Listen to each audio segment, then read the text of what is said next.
Hey guys, this is the Ecron Writer here, welcoming you to another OBS project. And this one happens to be one of my oldest fics that I have ever created.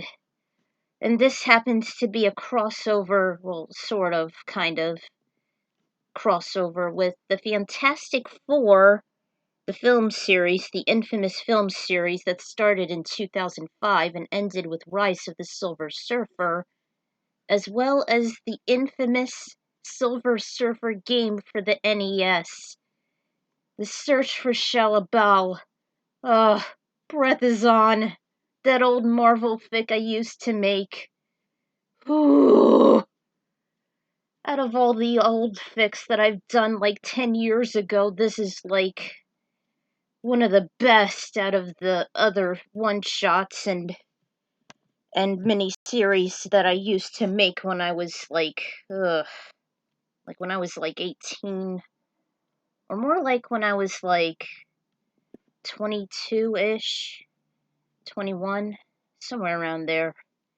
Anyway, I actually started this fic around like 2009-ish, and this was before I actually got good on writing fanfics. So, forgive me if the fanfic quality happens to be terrible. Don't say I didn't warn you guys, so let's get this over with. Alright, the search for Shalla-Bal. This might not be one of my best work, as I've already mentioned. It's very old, made in 2009, like the Mutant Island, which is a one-shot of my Fantasitc Four OC series back in the day. But this one takes place after the events of Rise of the Silver Surfer, although it's not set from my OC's perspective, which is the two-parter that I made way back. After 2 years of yearning of where the surfer is, Terri goes on a mission to find him herself, which is based on me, actually. The reunion then turns into a rescue mission as he's desperate to find his beloved Shalla-Bal. Alright, Chapter 1. It's been 2 years since Reed and Sue tied the knot. During that time, Terri has been preoccupied on finding Norrin, also known as the Silver Surfer. So far, there has been no luck. A few years back, Reed made the Fantastic Car, which is a huge jet that can travel on land, water, and air, except in space. In response to that, Terri has sent an aircraft that has these capabilities, the Astro Wing, which is actually a reference and inspiration of Star Fox, actually. I came up with those crazy ideas way back. I didn't back them up well, though. So, don't ask how she got it. It had been 5 years since she last used it. By that time, Reed constantly figured out what makes the Astro Wing and the Fantastic Car unique from each other. When it finally came a few weeks later, Terri noticed how unsanitary it was. In order for it to work properly, she has to clean every nook and cranny both inside and out. After several hours of dusting, sweeping, vacuuming, polishing, cleaning the residue, and emptying the trash from the cockpit while listening to Johnny's mixed CDs, she was almost ready. All she had to do was to make sure that there was enough fuel, liquid O2, and to do that she needed to make an equal amount in each wing. Sometimes she had to jump on them lightly until its caller, Lucille, confirms that it's ready for takeoff. Like I said, don't ask how I got these ideas, I just came up with them. Anyways, one night she was looking through a huge telescope trying to find Norrin, but all she saw was a silvery capsule. She thought it was space trash left from the team's DNA mission, but she wasn't certain. The lens didn't give it a clear view, so she zoomed in closer. While she was looking very hard, Sue touched her shoulder and they both yelped, "Ah!" They apologized, and Terri said she was using the telescope to look at the wind, being creative. They both said goodnight to each other, then she looked again, only this time the silvery object was gone. She waited for tomorrow night to use her Astro Wing to see the object up close. The flight went smoothly, then Lucia warned her that there was an unknown radiation ahead. Whatever it was looked like a comet traveling fast. but she could tell it was making its own energy. She heard the phrases, unknown radiation, making its own energy. Then it came to her. Norrin is here! She started to give chase, and then she saw figures shining through. It looked like someone on a surfboard. Like a trucker, she kept calling his name and to stop moving. The steering handle started to jiggle and she heard something shoot out. Somehow Lucille made the Astrowing shoot a bomb automatically. It hit the board, and in response, Norrin released an energy blast and the ship went down. The handles went back and the nose dove and spun out of control. But Terri managed to keep the nose up as it crash landed on a stormy, snowy terrain. Terri was unconscious. Then Norrin came to see who shot him. He opened the Astrowing and took the air mask off. Then he realized who it was. After a few minutes of comforting her, the ship was closed. Then he realized who, and then he left. The next morning, Terri came to. She was covered in thick blankets, and the inside of the ship was very warm. She immediately understood that someone was in the ship, but there were no footprints. She frantically looked around, but no one showed up. Then she tried calling the team, saying she'd been stranded somewhere at the Arctic Circle. When she looked again, the ship began to power up. Curious, she went to it and she felt her hairs on her neck stick up. She looked behind and demanded while holding a crowbar, "Hold it, Turner! You will be hit by a crowbar!" Then the figure looked up. To her surprise, it was Norrin. When she found her words, she was amazed he was alive after he blew up Galactus. She invited him inside the ship and began a long discussion. At this time, Norrin wanted to go back home and reunite with his people since he's been gone for so long. But as he reached the end of the universe, he can't go any further. She asked why not, and then he hesitated. Then it all made sense. Because the Silver Surfer was in exile, Terri was outraged and has decided to make a secret mission in which she and a co-pilot would travel to his universe and retrieve his loved one by the name of Shalla-Bal. She picked 2 members, Reed and Ben, but because there wasn't a lot of room, she has to choose only one person to go. First, the team casted their votes. Sue, Frankie, and John Myers chose Reed, while Johnny, Alicia, and Norrin picked Ben. That's right, John Myers from Hellboy. I can't help it, I really like the guy out of all the characters. And I chose him to be as Terri's boyfriend, actually. I mean, come on, Hellboy already has Liz, so who is John Myers gonna have? And I hated Hellboy too, because it casted without him and the movie was terrible. Anyway, since there was a tie, Ben suggested an arm wrestle. Then she said it would be one-sided and he would win it for sure. Next, she declared a rock, paper, scissors competition. Whoever gets the best out of 3 matches first in the winner. After that, Reed became Terri's co-pilot for the mission. However, he still has to pass the flying simulation while she gives the Astrowing itself some test flights. They've done their parts and the liftoff was scheduled for a dark, chilly Monday evening. After a hearty meal, Reed and Terri tested their skills on her new flight simulator. First they did a team mission, then they had a fast-paced face-off. In the end, Reed became champ, and she congratulated him for his great combative skills. Then they started to pack their bags for a 1.5-week journey to Zenn-la and back. He made the calculations that it would take 6,000 light years to get to their destination. With only 5 minutes to spare, they said their last goodbyes to their friends, and then it was off to the cockpit. Norrin said he will assist them going through the atmosphere as they leave Earth behind. Terri told him that he will wait for them when they come back with Shalla-Bal, along with some memos of the times they shared before he served Galactus. They fastened their seatbelts as the Astrowing ran down the runway. As Terri gained 150 miles per hour, she signaled Reed to shift the nozzle down so it can go off the ground. The wheels folded in, the wings extended, and she pulled the controllers up as the aircraft took flight. After a shaky start, thanks to the turbulence, they were pulled back by the G-force as they entered the atmosphere with Norrin just ahead.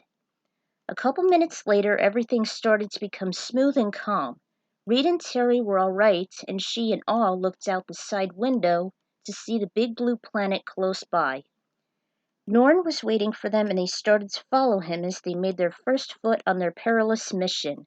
Not only that, but it was also the first time in history that any human can see Mars, venture through the asteroid belt, discover the outer planets, and leap to another distant universe. As Reed and Terri watched their home planet disappear, she called Susan and told her that they have started their mission after exiting the atmosphere safely. Even from another solar system, the Astrowing can contact people from any time, anywhere, just as long as they had fuel as in their tanks. One crisis entailed that if they run out, they would also lose oxygen.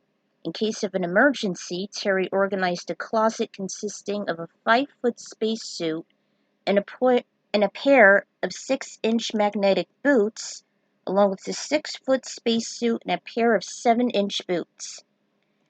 In the back section, there was a small microwave oven and a refrigerator loaded with snacks and portable goods, even freeze-dried ice cream which had chocolate, vanilla, strawberry, and Terry's favorite, mint chip. That was actually an inspiration from Epcot and when I went to Florida for vacation one time, back in like 2002, actually 2003, and then again in 2007.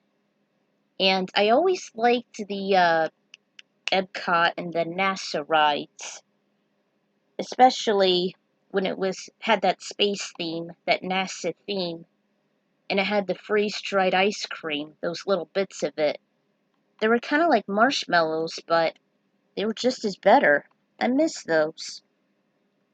While they were finished listening to Space Cowboy by NSYNC and Lisa Left Eye Lopes, the Astrowing went into hyperspeed. Terri kept a wary eye on the fuel gauge, because the longer they stayed in hyperspeed, the more fuel it used. She also kept an eye on the virtual map as well. After a couple minutes, the ship slowed down.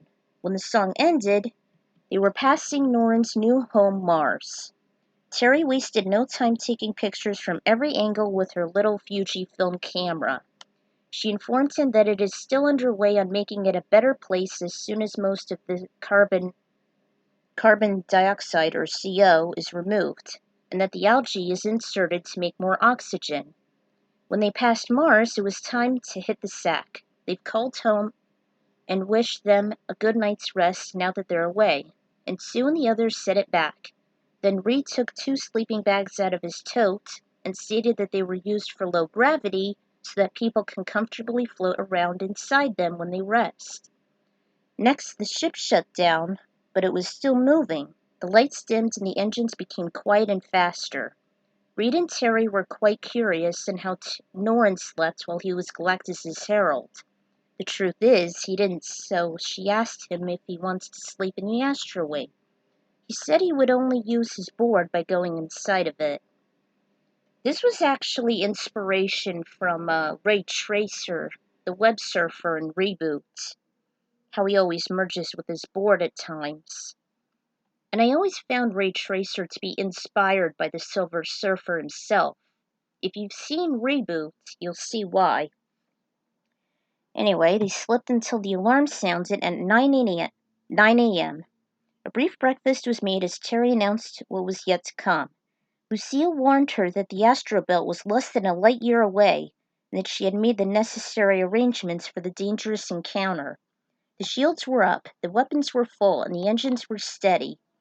When they returned to the cockpit, Earth called and wished them good luck for their journey into outer space. When it was just Sue and Reed, she told him that it's her and Johnny's mother's anniversary of her death and wished he would be there. He already made plans for this moment when he said he, Alicia, Ben, and Terri made a fresh bouquet for her as a surprise. All agog, she appreciated it very much, and she would call them back as soon as they go through the belt. She wished them good luck before the small screen went blank. Reed told Terri and Norrin about the call, and before they knew it, they have entered the asteroid field. Norrin materialized outside of the Astrowing and said to follow him and to never lose him in the asteroid belt. They did as Terri separated the maneuvering controls and the weaponry. Since Reed was a skilled co-pilot on the flight simulator, he was steering it, while Terri was shooting whatever was in their way, sticking close to the surfer as possible. Some were easy to destroy while others were more difficult and must be avoided. Sometimes they had to brake or go faster because some asteroids were in their way and bumping into each other. It was a wild roller coaster ride, but they still maintained their course. Just as they thought it was over, there was an enormous asteroid heading for them, one that it was at least a mile wide. Lasers had no effect, so Terri told Reed to keep the ship steady while she aimed for the core of the rock. She murmured, "Time for another Big Bang!" She did it as a bomb shot out of the ship's nozzle, and then the asteroid made a humongous explosion, spewing space dust and small debris everywhere. Just ahead, Norrin looked behind him as it blew up, wondering if the Astro Wing and the others were okay. They've gained speed and approached him at the end of the field. Relieved, she thought that they lost him when the asteroid headed for them. After a brief reunion, they resumed their journey.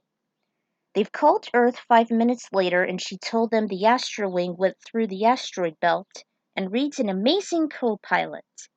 The two controls were now one, and they made a little celebration as they had a hearty meal in the ship. A few hours have passed, and it was time to rest once more. Terri woke up to a thunderous sound as they loomed closer and closer. She looked around the ship as it moved slowly nearer to the noise, so close that the ship at times shook, which awakened Reed. He said maybe it's the power trying to turn back on. They immediately saw Jupiter in the distance, and that sound was coming from its great red spot. As a yearning explorer, Norrin wanted to actually visit Jupiter in its red spot as soon as the mission was accomplished. Well, Terri once again got out her camera and started shooting numerous photos. It was an astounding sight. The excitement didn't stop there, however, as the Astro Wing passed her favorite planet, Saturn. I always liked Saturn. In all and all agog, she shot many pictures of its fabulous rings and the planet itself. Reed informed them that the rings were made by rock, ice, dust, and other space matter. As he did, her camera zoomed in as close as it could to take images of the small chunks left from the rings. The engines of the ship sped up, and hours later they came across Uranus. Don't use it out of context. It was one of Reed's favorites because of its unique structure. Unlike Saturn, it tilts and orbits on its side. They weren't sure why it came to be this way, but he mentioned that while the solar system was made, a protoplanet collided with its rings. Soon they passed Neptune and watched the planet start to churn with its fast, violent winds. By that time, Terri realized that her camera was almost full, so she made a quick check to keep her best planetary images from the worst. Some of the pictures she kept was actually from the wedding and the numerous projects her office job did.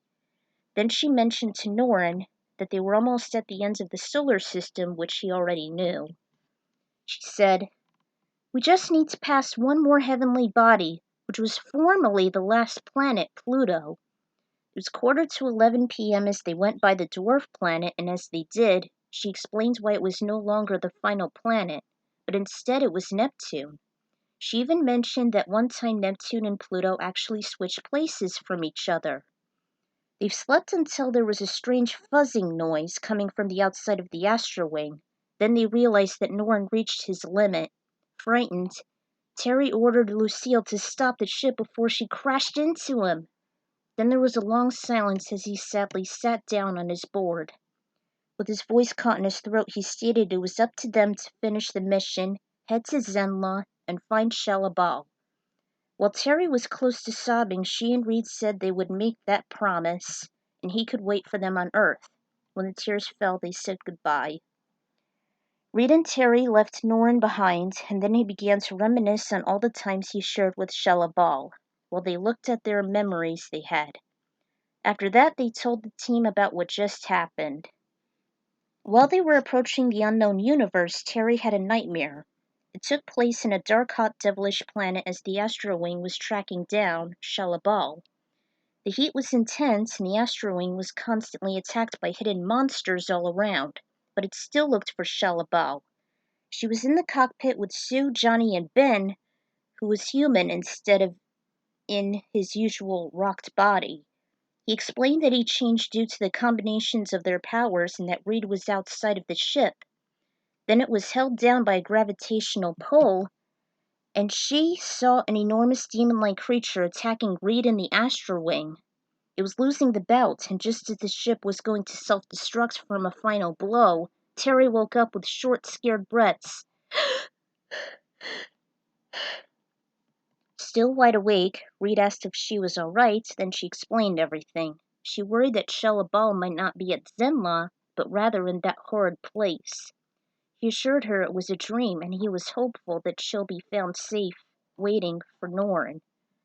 Or safely, actually. She went back to sleep and the vessel continued on its course. The next night Reed had one too, but it was much different.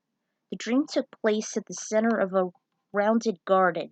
The outside was covered with exotic flowers while the middle had a brick floor. The weather was gloomy and Shalla-Bal had finished watering just as an enormous demonic creature came up from the ground. She faced him with wide eyes and pale skin. Then she got up and asked it to leave. He stood there, and then she started to jump, kick him. No matter how hard she tried, she didn't hurt him. Then she attempted to punch him, but he twisted her arm and kicked her in the side twice. Next he raised her arm and she pleaded to let her go. As he did, he tripped her, and she fell to the ground. He became still for a few seconds, then used one of his pointy body parts and stabbed her deeply. In response, she screamed in pain. Then she was held like a hostage, and the creature said that her soul is his. In response, she yelled for her lover's name. When he said he will be next, he was about to bite her just as Reed woke up. Terri asked to see if he was okay. Then he told her everything that's happened. Next, he ordered her to set the Astrowing to travel in hyperspeed, even though they were going to miss many of the heavenly bodies the Deneb universe had. They traveled as fast as its wings could carry them, and during the rush, 1 out of 2 fuel tanks was used up. Lucille gave an alarm to let her know she's used half of the oxygen, so she immediately used a refill in the empty fuel tank. When she did, it was still draining quickly. She hoped that at this pace they could reach Zenn-la and back without the risk of running out of oxygen. Meanwhile, Norrin returned to Earth and told Sue and the others that the Astrowing will arrive at its destination shortly. Back at the vessel, Reed opened his eyes and saw a small light blue orb in the distance. He woke up Terri and said that this orb could be Zenn-la. Willing to find out, they slowly steered the Astrowing toward it. Just then, Lucille announced that they had finally reached their destination. It was a light blue planet with clouds circling it, along with a big dusty rocky ring in the center. Being that the inhabitants, the Zenn-lavians, have never heard of them before, they decided to land discreetly.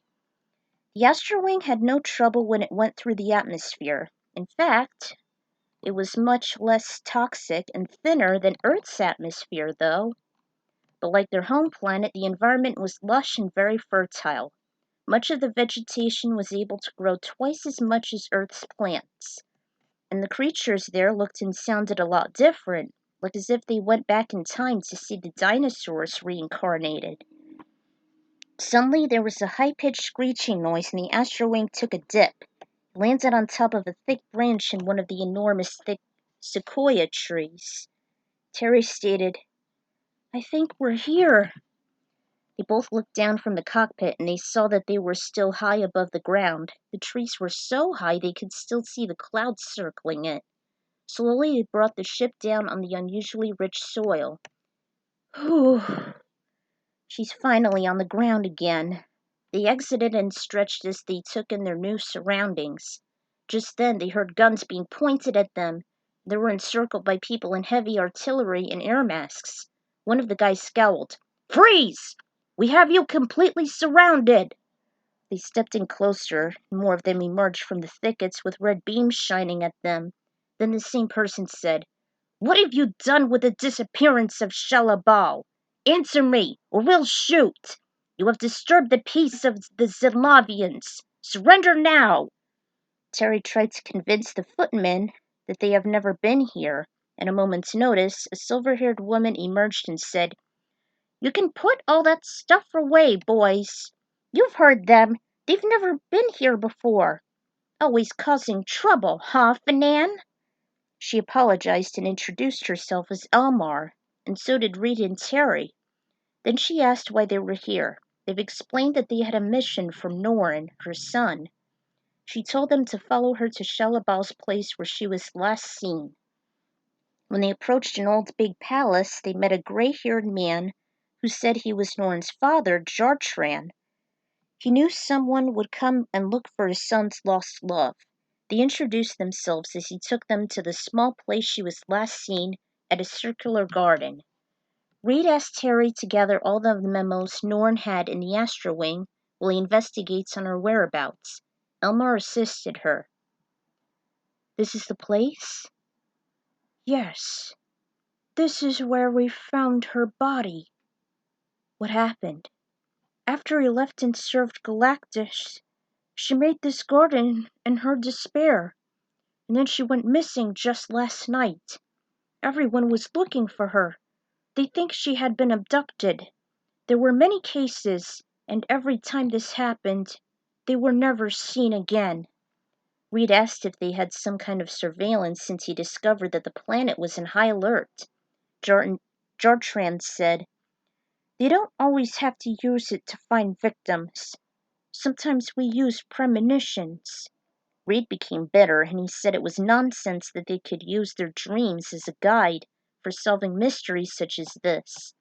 Jartran stated that they all do it, including our son. Then Fanan in his uniform went to Jartran with a shiny ring engraved on the back were the words, I'm yours forever in hieroglyphics. He said to put it somewhere safe, then Jartran showed Reed the inside of the palace where Terri was packing the mementos. He introduced Jartran to Terri, then they heard crying in the distance. He said it was Elmar, so he went to her. Fanan went to the two guests, introduced himself as Norrin's half-brother, and stated that he was just as worried as the others were. A few hours went by, and Fanan, Jartran, and Elmar concluded that their premonitions led them to the following places where Shalla-Bal may have disappeared to. As a footman, Fanan discovered a place that they had very dense vegetation that anyone could be hidden, that it was inhabited by reptilian and amphibian-like creatures, and was ruled by a monstrous carnivore for centuries. He came to the possibility that Shalla-Bal was taken there. Elmar stated that her premonition led her to a place where it was like Zenn-la early developed, when almost everything was covered with sharp rocks and molten lava. There was even an enormous dormant volcano at the center of the mysterious planet. Jartran described a place in which it was used for heavy artillery, weaponry, and fortitude. Not too many people were able to visit it because they would always be shot down, as they even tried to approach its atmosphere. Terri stepped in and said, I'm sure she wasn't captured and then taken to this forbidden place in the universe. Then she stated about her dreams before she and Reed set foot on Zenn-la. They were shocked when she was finished, and they all started chattering at once. Reed quieted them, and Fanan in horror said that could be the leading possibility of Shalla-Bal's disappearance. But then he added he can still visit the other planets, though. He wanted to send groups of his men to help them search for her, so they did while Reed and Terri stayed for a few days in the palace before they went back to Earth. Fanan, Jartran, and Elmar wished them good luck as they lifted off into the clear blue. They made it back with no setbacks, and although many thoughts raced through their minds, they barely spoke. It took almost a week until they flew back. It took almost a fortnight to get to Zenn-la and back. And they didn't hesitate to tell all the things that transpired during their short journey. Norrin was very disappointed since Shalla-Bal went missing somewhere unknown in the den of Galaxy, and that there was no way he could reach her. Unless if they did one thing. Reed had an idea that the aurora borealis was coming at the Arctic Circle. He suggested that by the middle of April they can fly into it and maybe emerge at the Deneb galaxy without detection. The team tried it a few weeks later, after Reed finally had the material he needed to make the Fantastic car bigger and better. They were on their way to reunite Norrin with his long-lost loved one, Shalla-Bal. And that was actually inspiration from the Langoliers, the mini-series. Whew. Pardon me if that was a long read. Whew, that's over. And this story had so many references. I liked the song Space Cowboy by NSYNC and Left Eye, rest in peace. I figured it'd be fitting as the Astrowing went into hyperspeed. I wanted the moment to be sudden and exhilarating. The Astrowing was of course a homage to the Star Fox series. The dream that Reed had was based off the scene in Mortal Kombat when Shang was killed. Lucille was like the one in the spacecraft in Red Planet, and this is a foreshadowing to the infamous NES game The Silver Surfer. Ugh. Breath is on, guys. Instead of going to many planets for Galactus's parts, they visit them to look for Shalla-Bal instead. I know that Norrin couldn't leave Earth with his board, but I figured not leaving the galaxy would be more fair. Like I said, this is an old fic, and I thank Cerberus for re-uploading this way back. The next part will be up shortly. So, until next time, everyone. Until then, this is the Ekron Writers signing out, and I'm so glad to be done with this chapter. Whew, that was a long read, I'll tell you what. So, I'll see you all next time.